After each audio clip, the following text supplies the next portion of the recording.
You can't escape this. Please let me go! Not until you listen. I can't breathe! She was supposed to be sold once. He bought her to own her forever.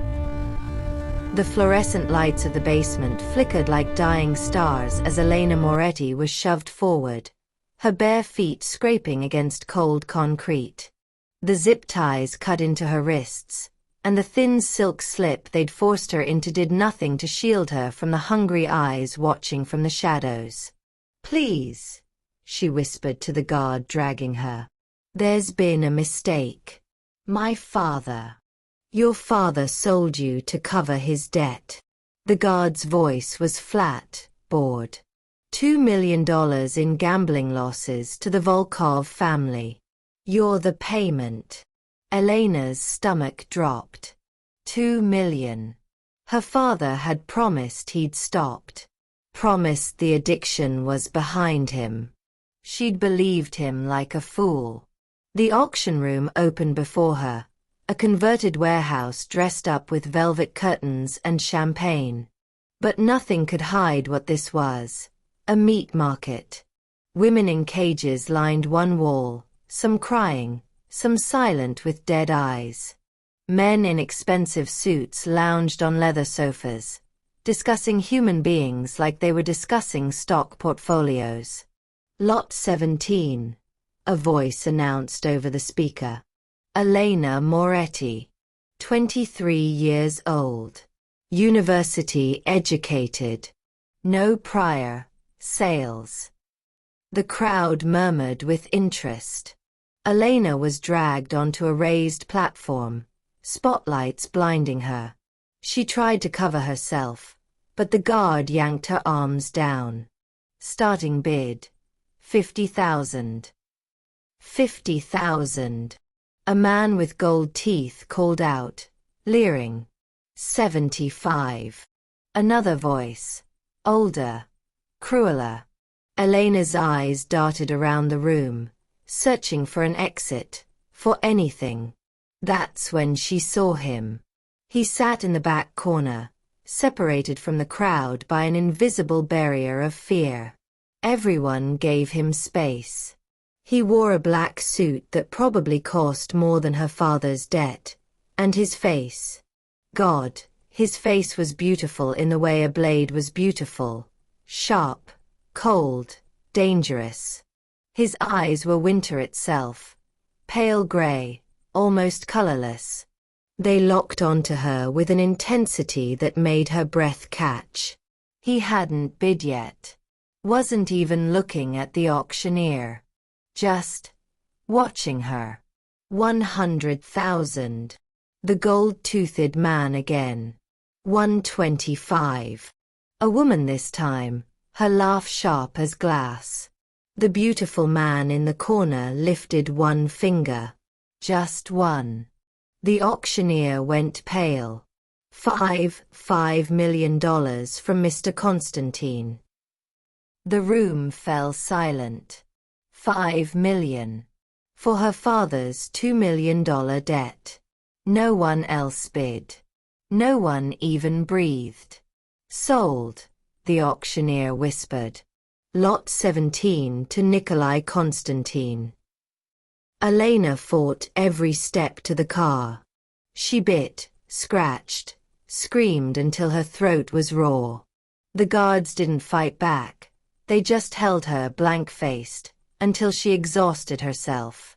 When they finally shoved her into the back of a black Mercedes, she was shaking with rage and terror. Nikolai Constantine slid in beside her, and the door locked with a heavy click. "You overpaid," Elena spat, pressing herself against the opposite door. "My father only owed $2 million. You just threw away $3 million on you." His voice was deep, accented. Russian, she realized. Smooth as expensive whiskey. "I didn't overpay. I paid exactly what you're worth to me. I'm not worth anything to you. You don't even know me." He turned to look at her fully for the first time. Up close, he was even more devastating. High cheekbones, a mouth made for cruelty, a small scar through his left eyebrow that somehow made him more attractive. I know your name is Elena Moretti. I know you're completing a master's degree in art history. I know you volunteer at a shelter on Tuesdays and Thursdays. I know you drink your coffee black with 1 sugar. I know you've been supporting your father for 3 years while he gambled away everything your mother left you. Elena's blood ran cold. You've been watching me. For 6 months. He said it like it was normal. Like stalking was just another Tuesday for him. Since the first time your father borrowed from my casino and you came to beg for more time. She remembered that day. The sleek casino, the polite man at the desk who'd told her they'd work something out. She'd thought they were being kind. You're insane, she breathed. Nikolai smiled. It didn't reach his eyes. Yes. But you already knew that when I bought you for 3 million more than necessary. What are you going to do with me? Keep you. 2 words. Simple. Absolute. Terrifying. And if I refuse? He leaned closer, and she could smell his cologne, something dark and expensive. You think you have a choice. That's adorable. Elena's hand shot out, reaching for the door handle. It didn't budge. Child-proof locks, Nikolai said mildly. Though I'm starting to think they should be called Elena-proof locks. Let me out. She pounded on the window. Let me out or I swear to God. You'll what? He caught her wrists in one hand, his grip iron. Fight me. I'd enjoy that. Scream. No one will hear you. Run. He pulled her close until their faces were inches apart. I will always find you, Moya Dorogea. Always. I'm not your anything, Elena hissed. Not yet. His thumb traced the inside of her wrist, feeling her racing pulse. But you will be. You're not punishment for your father's sins, Elena. You're a reward for my patience. Elena woke in silk sheets so soft they felt like water. For one blissful moment, she thought it had been a nightmare. Then she opened her eyes. The bedroom was enormous, all white marble and floor-to-ceiling windows overlooking a private lake. The bed could fit 6 people. The chandelier overhead probably cost more than a car. A prison dressed as paradise. She bolted from the bed and tried the door. Locked. The windows. Locked. Even the bathroom door locked from the outside. On the bed, someone had laid out clothes, a designer dress, expensive lingerie, heels that cost more than her monthly rent used to. Elena grabbed the dress and ripped it in half. The door opened. A woman in her 50s entered, her face professionally blank. Mr. Constantine requests your presence for breakfast. Tell Mr. Constantine to go to hell. He anticipated you might say that. The woman, her name tag read Irina, pulled out a tablet and pressed play. Elena's father's face filled the screen. He was in what looked like a hospital room, hooked up to IVs, but alive. Whole. Elena, baby, her father said, his voice weak. I'm so sorry. I'm so sorry. They're taking care of me here. The doctors say I'll make a full recovery. Please, please don't fight him. He promised he won't hurt you if you cooperate. Please, baby. Just cooperate. The video ended. Mr. Constantine paid for your father's medical care, Irina said quietly. Cancer treatment. Top specialists. He'll live if you behave. Emotional blackmail. Using her father's life as leverage. What happens if I don't behave? Elena asked. Irina's expression didn't change. Mr. Constantine rarely makes the same threat twice. I suggest you don't find out. Breakfast was served on a terrace overlooking the lake. Nikolai sat at the head of a table that could seat 20. Reading a newspaper like this was a normal morning. Elena appeared in yoga pants and a torn t-shirt she'd found in the closet, the only clothes that weren't designer or obscenely expensive. Nikolai glanced up, his eyes traveling over her choice of outfit. One eyebrow rose. Good morning, Elena.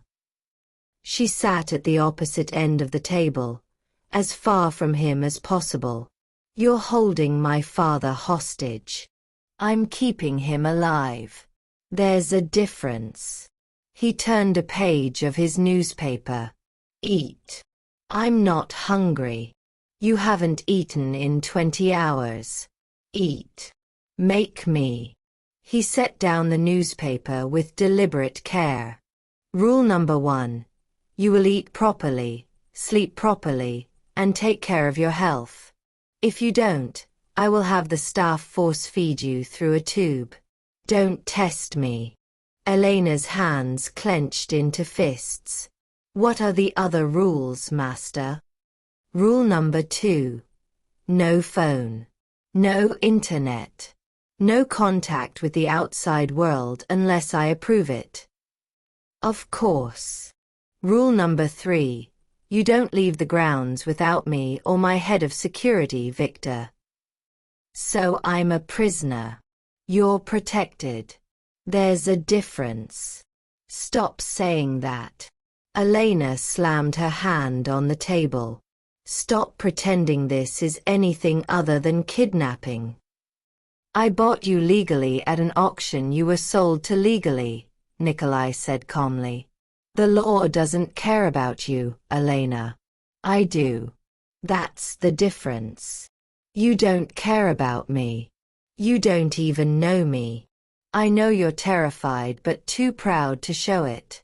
I know you're planning an escape right now, probably through the south window in your bathroom, which has a 15-foot drop onto stone. I know you'd rather die than submit, which is why you're exactly what I wanted.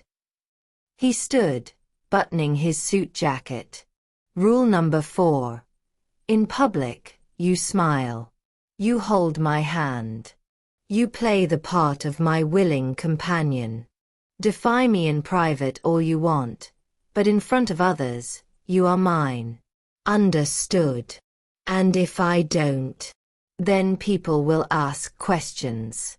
And when people ask questions in my world, they tend to disappear.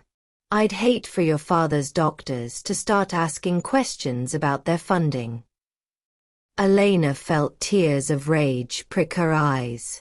I hate you. Good, Nikolai said. Hate keeps you thinking about me. He walked to the door, then paused. Breakfast is getting cold. Eat. Elena. I won't ask again. The first week was a battle of wills. Elena broke a crystal vase. Nikolai had it replaced within an hour. She refused to wear the clothes he provided. He had the entire closet removed and replaced with identical items. She threw food at a guard. Nikolai calmly explained that the guard had a family to feed, and her tantrums endangered innocent people. She tried to escape through the garden. Victor caught her before she reached the wall and carried her back like a child. But the worst part wasn't the captivity. It was Nikolai himself. He was never cruel, never violent. He was patient, attentive, observant. He noticed when she didn't sleep, when she skipped meals, when she cried in the shower. One night, Elena smashed a glass in frustration, cutting her palm open. She expected him to punish her. Instead, he dismissed the staff, sat her down in his study, and bandaged her hand himself. His fingers were gentle as they cleaned the wound, careful as they wrapped the gauze. "Why did you really buy me?" Elena asked quietly, watching his face. "Because the alternative was someone else buying you." His jaw tightened. "I've seen what happens to women sold at those auctions. What they become. I couldn't." He didn't finish. "So this is mercy?" Elena asked bitterly.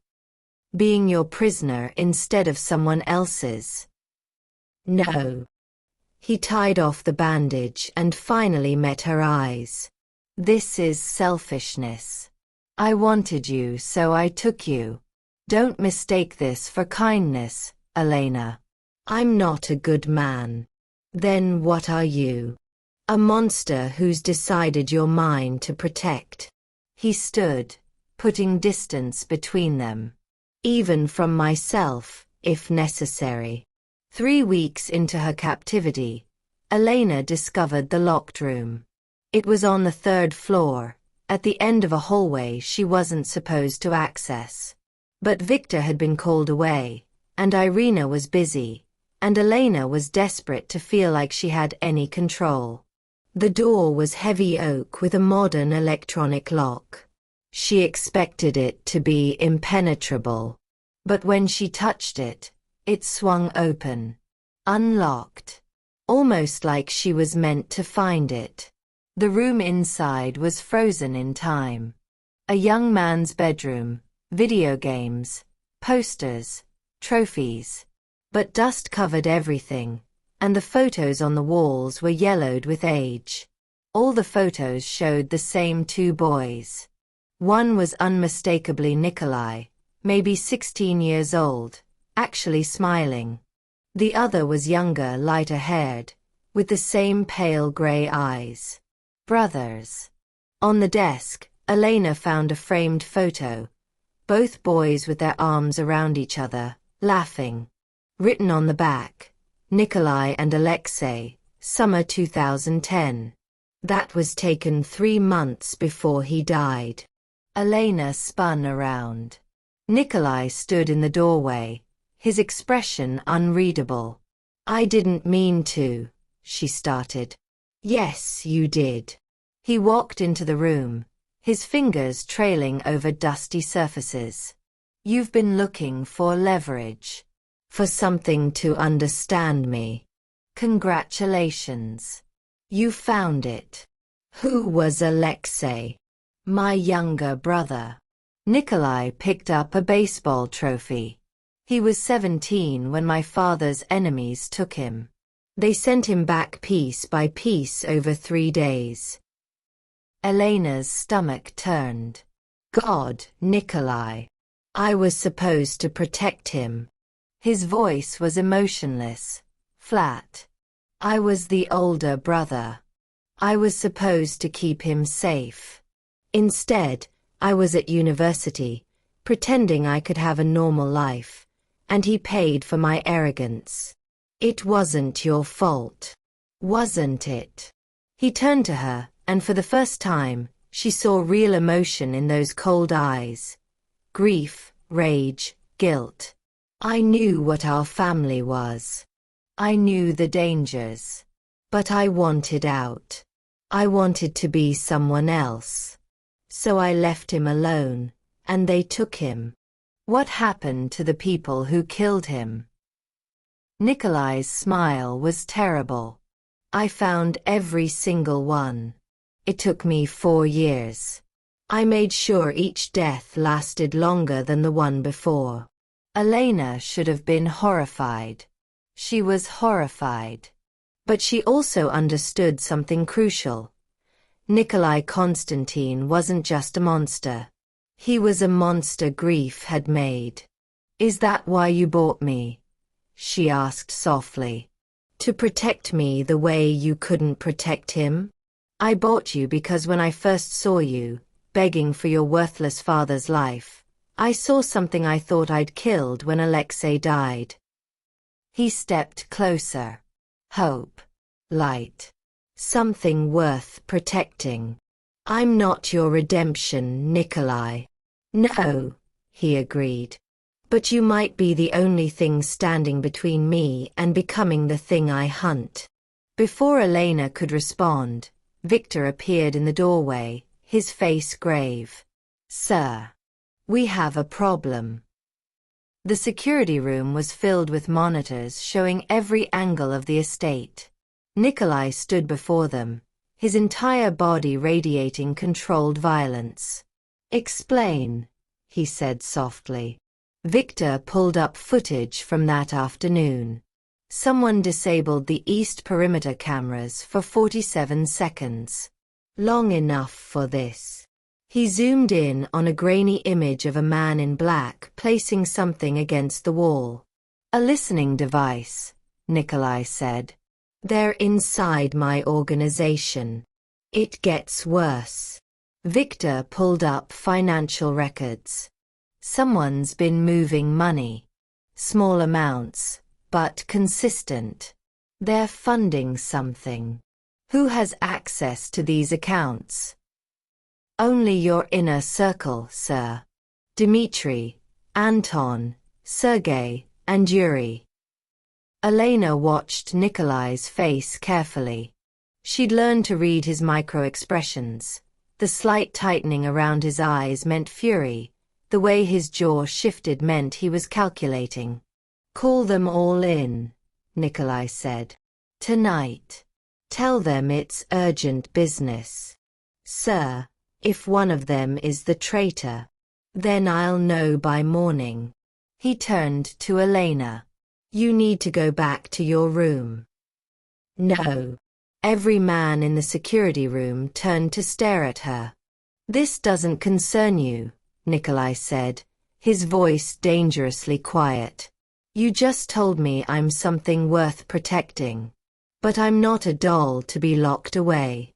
If there's danger, I want to know. Elena lifted her chin. Besides, you're going to question your inner circle. Women are invisible to powerful men. Let me sit in the room. Let me watch them. I'll see things you won't. Nikolai studied her for a long moment. Why would you help me?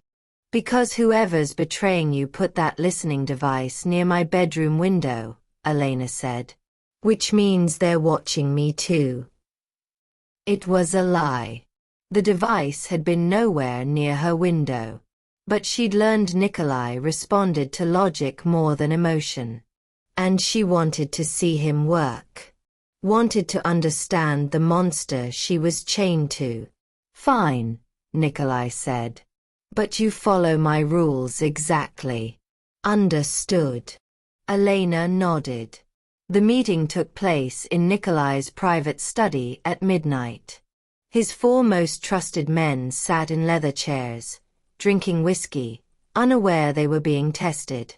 Elena sat in the corner, dressed in a simple black dress Nikolai had chosen, told to be silent and observant. Dmitri was the oldest, a bear of a man with scars across his knuckles. Anton was sharp-featured and nervous. Sergei was handsome in a brutal way, always smiling. Yuri was the youngest, barely 30, ambitious. Nikolai poured them each a drink personally. Gentlemen, he said, we have a problem. He laid out the evidence, the listening device, the money transfers, the security breaches. Someone in this room is betraying me. The room erupted. Denials, accusations, anger. Elena watched their faces. Dmitri looked shocked, then furious. Anton went pale, his hands shaking. Sergei's smile never faltered. Yuri immediately started pointing fingers at the others. But it was what she heard that caught her attention. When Nikolai mentioned the east perimeter, Anton's breath hitched. Just for a second. When he showed the financial records, Sergei's eyes flickered to Yuri. And when he said, betraying me, Yuri's hand went to his phone, an unconscious gesture, like he wanted to warn someone. 3 tells. 3 different reactions. The traitor wasn't one person. It was a conspiracy. Elena caught Nikolai's eye and gave the smallest nod toward all 3 men. His expression didn't change, but she saw understanding flash in his eyes. Gentlemen, Nikolai said smoothly, I'm going to step out for a moment. Talk amongst yourselves. Decide if you want to confess. He left the room. Elena stood to follow, but Sergei's hand shot out, grabbing her wrist. You're staying here, Krasotka. Elena's blood ran cold. Let go. I don't think so. Sergei pulled her closer, his breath reeking of alcohol. We've been curious about the boss's new pet. What makes you so special? Sergei, let her go, Dmitri growled. You're drunk. Am I? Sergei's smile widened. Or am I just tired of pretending? Everything happened at once. Sergei pulled a gun. Anton lunged for the door. Yuri grabbed Elena, putting her between himself and Dmitri. Nobody move, Yuri said, his voice shaking. Nobody fucking move or she dies. Elena felt the cold barrel of a gun press against her temple. The door exploded inward. Nikolai stood there, Victor and 6 armed guards behind him. But his eyes were on the gun to Elena's head, and she had never seen anyone look so deadly. Yuri, Nikolai said, his voice soft as death.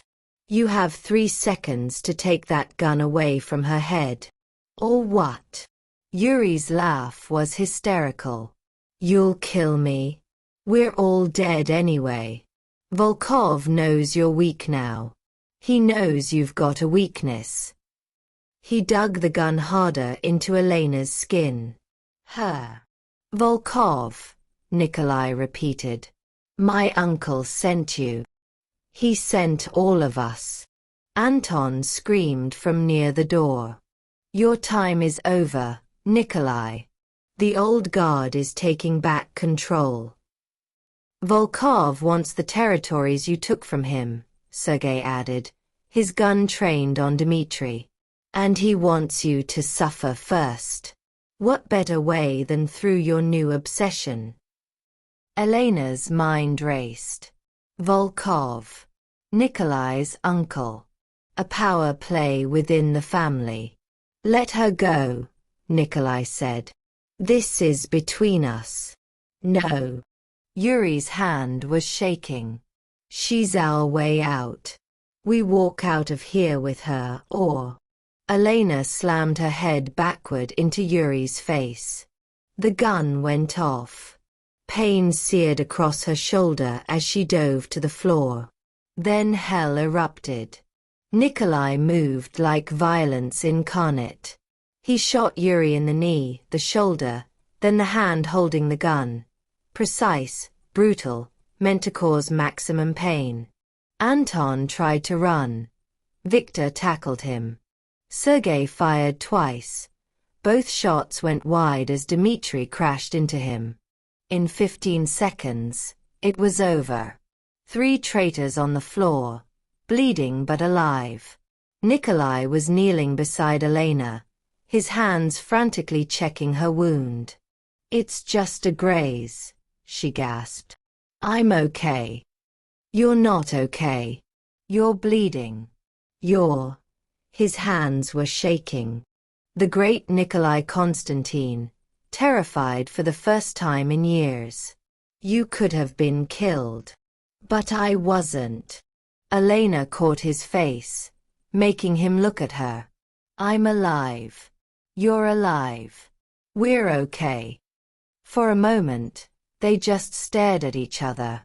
Then Nikolai pulled her against his chest, holding her so tightly she could barely breathe. Take them to the warehouse, he told Victor, not releasing Elena. All three. I'll deal with them personally. Sir, what about Dmitri? Dmitri stays. He was loyal. Nikolai stood, pulling Elena up with him.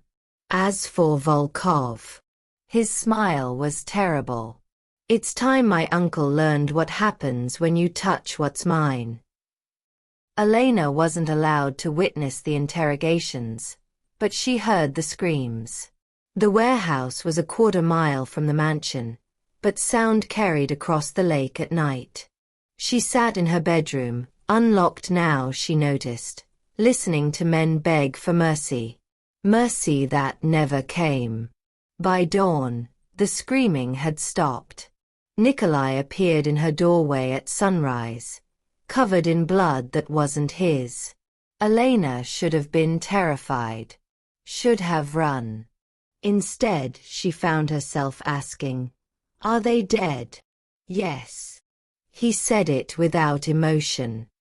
Yuri, Anton, Sergei, and 12 others who were part of the conspiracy. All dead. And Volkov. Tomorrow night. Nikolai walked to her bathroom, began washing blood from his hands. There's a meeting of the families. Neutral ground. I've demanded satisfaction for the attack on my household. They tried to kill you through me, Elena said quietly. Yes.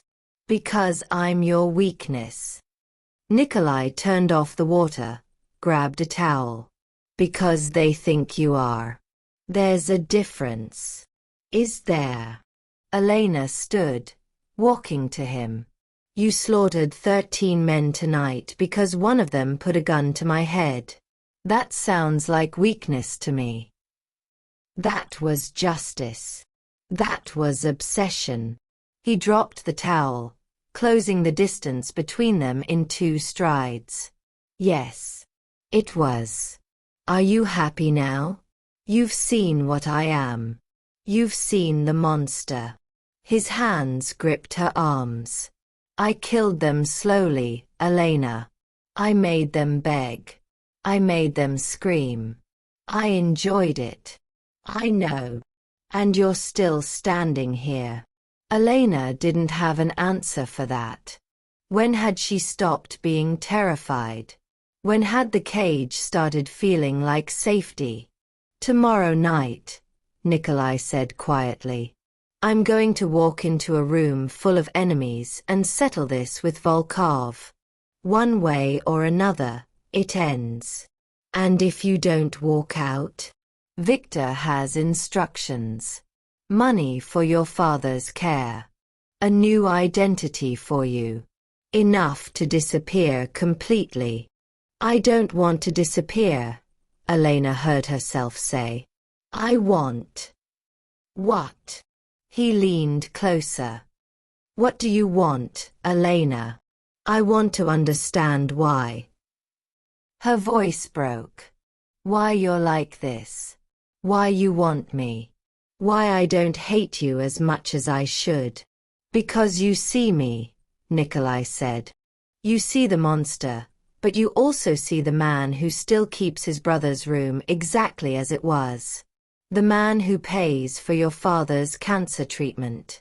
The man who would burn the world down to keep you safe. That doesn't make you good. I never claimed to be good. His thumb traced her jaw. But I'm yours if you'll have me. Elena closed her eyes. You can't just buy a person and expect them to fall in love with you. I don't expect love, Nikolai said. I expect you to survive. Everything else is negotiable. Before she could respond, he stepped back, putting distance between them. Get some sleep, he said. Tomorrow's going to be difficult.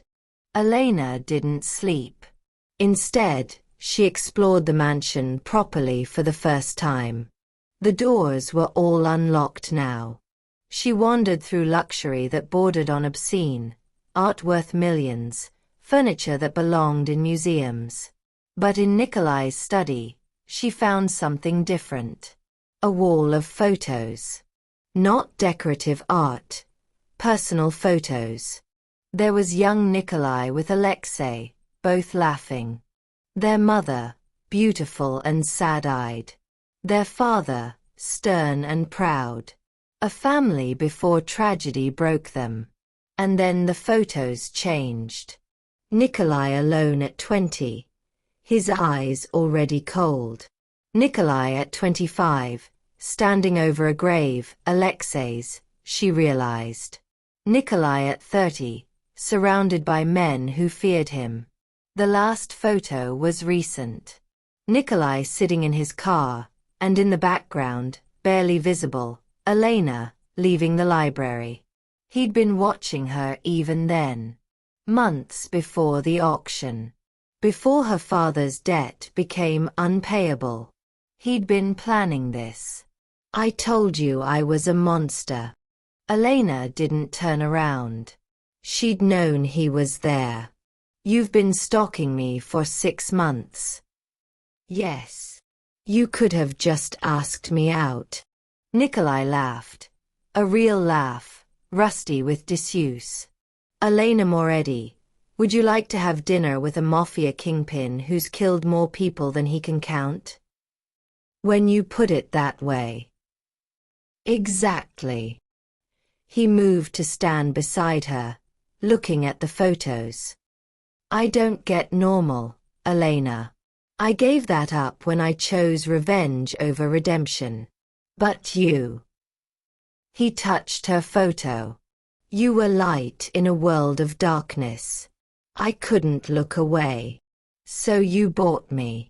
So I saved you from a worse fate and gave myself the chance to convince you to stay. Elena finally turned to him. And what if I don't? What if tomorrow night you survive, and the day after, I ask to leave? The muscle in his jaw tightened. Then I'll let you go. Liar. No. His eyes met hers. I'll hate it. It will destroy me. But I'll let you go, because keeping you in a cage isn't love. It's just another kind of death. Love. Elena's breath caught. You think this is love? I think it's the closest I can come to it. He cupped her face with surprising gentleness. You make me want to be better than I am. Even though I know I never will be. Elena leaned into his touch despite herself. You're right. You won't be better. But maybe. She couldn't believe she was saying this. Maybe you don't need to be. Nikolai's eyes darkened. Elena. I'm not saying I love you, she said quickly. I'm saying I see you. All of you. And I'm still here. That's more than I deserve. Probably. She managed a small smile. But apparently, I have terrible taste in men. He kissed her then.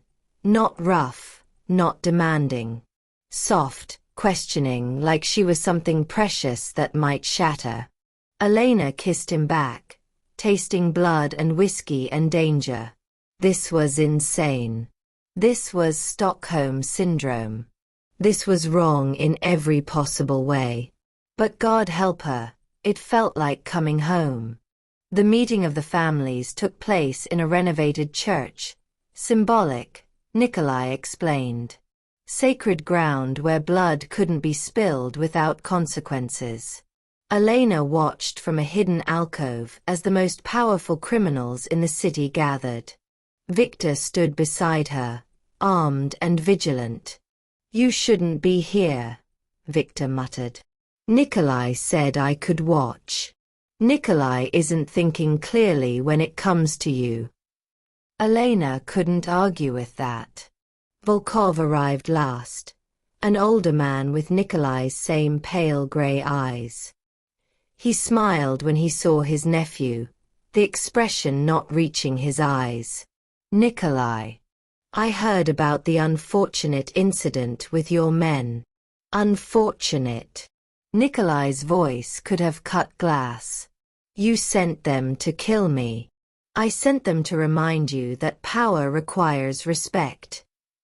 Volkov sat at the head of the table like he owned it. You've been acting erratically. Buying women at auctions. Ignoring family business. I was concerned. Concerned enough to put a gun to her head. Her.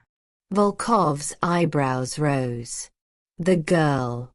She's a distraction. Nikolai. A weakness. I did you a favor trying to eliminate her. Elena felt Victor tense beside her. A favor, Nikolai repeated. He pulled out a gun, one gun, and placed it on the table. Then let me return the favor, uncle. The room went silent. You can't kill me here, Volkov said, but his confidence wavered. It's sacred ground. The families would. Would what? Mourn you. Nikolai smiled.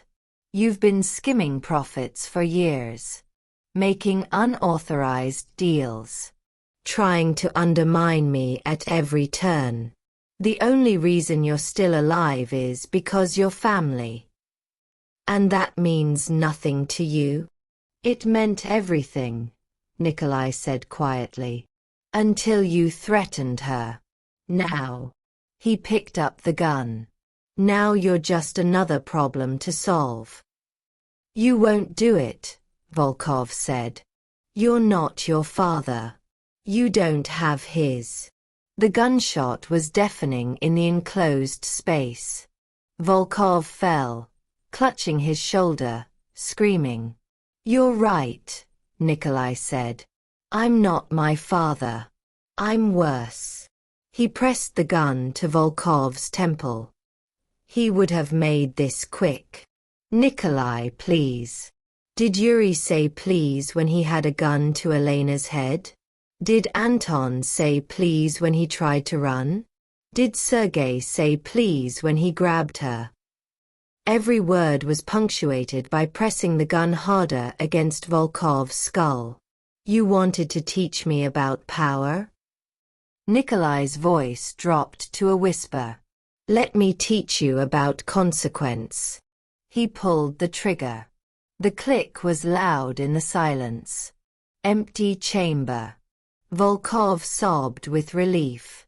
Nikolai leaned down, his voice so quiet only Volkov could hear. But Elena heard through the microphone Victor had active. You live today because the families need to see mercy. But if you ever threaten what's mine again, I will find everyone you love. Everyone you've ever cared about. And I will make you watch as I destroy them all. He stood, addressing the room. Volkov is stripped of his territories. His businesses. His title. He keeps his life because I am generous. The word dripped with sarcasm. Anyone who disagrees can join him on the floor. No one moved. Good. Nikolai holstered his gun. This meeting is adjourned. Elena was waiting when Nikolai returned to the car. She'd slipped out while Victor was distracted, needing to see him. He stopped when he saw her, something like fear flashing in his eyes. You watched, he said. Yes. And? Elena stepped closer. You spared him. I scared him worse than death. Close enough. But you spared him, she insisted. Because killing him would have started a war you couldn't win. You chose strategy over rage. Don't romanticize it, Elena. I wanted to kill him. I wanted to make it last days. But you didn't. She touched his chest, feeling his racing heart. That's not the monster talking. That's the man. Nikolai caught her hand, holding it against his heart. Don't confuse pragmatism with redemption. I'm not confusing anything. Elena looked up at him. I'm seeing you clearly for the first time. You're a monster who chooses when to be a man. That's more than most people can say. Elena. I need to know something, she interrupted. If I asked to leave right now, would you really let me go? The silence stretched. Nikolai's hand tightened on hers. Yes, he finally said. But I'd spend every day for the rest of my life wishing you'd stayed. And if I asked to stay? His breath caught. Then I'd spend every day for the rest of my life trying to deserve it. Elena stood on her toes, pressing a soft kiss to his jaw. Then ask me to stay. Properly. Not as a prisoner. As a choice. Nikolai pulled her close, his forehead resting against hers. Stay with me, Elena. Not because I bought you. Not because I'm holding your father's life over your head. Stay because you want to. Because you see the monster and the man and choose both. She should say no. Should run. Should escape while she had the chance. Instead, she whispered, ask me tomorrow. Why tomorrow? Because I need to know you mean it. I need to know this isn't just adrenaline and trauma and... It's not. He kissed her, deep and claiming. But I'll ask tomorrow. And the day after. And every day until you believe me. The next morning, Elena woke to find her bedroom door open and a note on her nightstand. The car outside will take you anywhere you want to go. Your father is secured in the best facility money can buy. Treatment guaranteed for life regardless of your choice. You have a bank account with enough money to start over. Disappear. Be free. Or come downstairs for breakfast and let me ask you my question. The choice is yours. It always was. N. Elena sat with the note for a long time. Then she got dressed, not in designer clothes, but in jeans and a sweater she'd arrived in. She walked downstairs, through the unlocked mansion, past guards who nodded but didn't stop her. Nikolai sat at the breakfast table, pale and tense. He didn't look up when she entered. Elena. Ask me, she said. His head snapped up. What? Your question. Ask me. Nikolai stood slowly, like he was afraid she'd disappear. Stay with me. Choose me. Not because you have to, but because you want to. Be mine, and let me be yours. Elena walked to him, closing the distance. I should hate you. I know. I should run as far as possible. I know. I should call the police, the FBI, anyone who could lock you away forever. I know. His hands trembled as they reached for her. But will you? Elena took his hands, threading their fingers together. Ask me tomorrow, she said. Nikolai's face fell. Elena. Ask me tomorrow. And the day after. And every day. She pulled him close. And maybe one day, I'll surprise you with my answer. Hope flared in his eyes. Dangerous, desperate hope. Is that a game? He asked. It's a promise. Elena smiled. You want me to choose you? Then earn it. Every single day. Show me the man, not just the monster. Prove that this, she gestured between them, is more than obsession. And if I can't, then I'll leave and you'll let me go, because that's what someone who actually cares would do. Nikolai was silent for a long moment. Then he smiled, a real smile, the kind she'd only seen in photos of him with Alexei. Challenge accepted. He pulled her into a kiss that tasted like promises and danger and something that might, eventually, become love. As they broke apart, Elena noticed movement outside the window. A car pulling up the drive. Someone unexpected. Nikolai saw it too, his body instantly tensing. "That's impossible," he breathed. "What? Who is it?" The car door opened, and Elena's father stepped out, but he wasn't alone. He was holding a gun, and behind him stood a woman Elena had never seen before. Beautiful. Cold-eyed. Familiar somehow. "Nikolai," Elena whispered. "Who is that?" Nikolai's face had gone white. "That's Kotia Volkov. My cousin. She died 8 years ago." "She doesn't look dead." "No," Nikolai said softly, dangerously. "She doesn't." The woman smiled through the window, a smile Elena recognized because she'd seen it on Nikolai's face. A smile that promised blood. Elena's father raised the gun, pointing it directly at them. And as Victor shouted a warning and guards rushed forward, Elena realized something. This wasn't the end of her captivity. It was only the beginning. Did Nikolai's cousin really die? What does Elena's father want? Who's been pulling the strings this entire time? And will Elena choose to stay with the monster who loves her, or escape before his world destroys them both? Part 2 is coming soon. But it will only continue if you want to see what happens next. Comment below with your theories. Is Kotia alive? Can you trust Elena's father? Should Elena run or fight? Like this video if you want part 2. Subscribe so you don't miss the explosive continuation.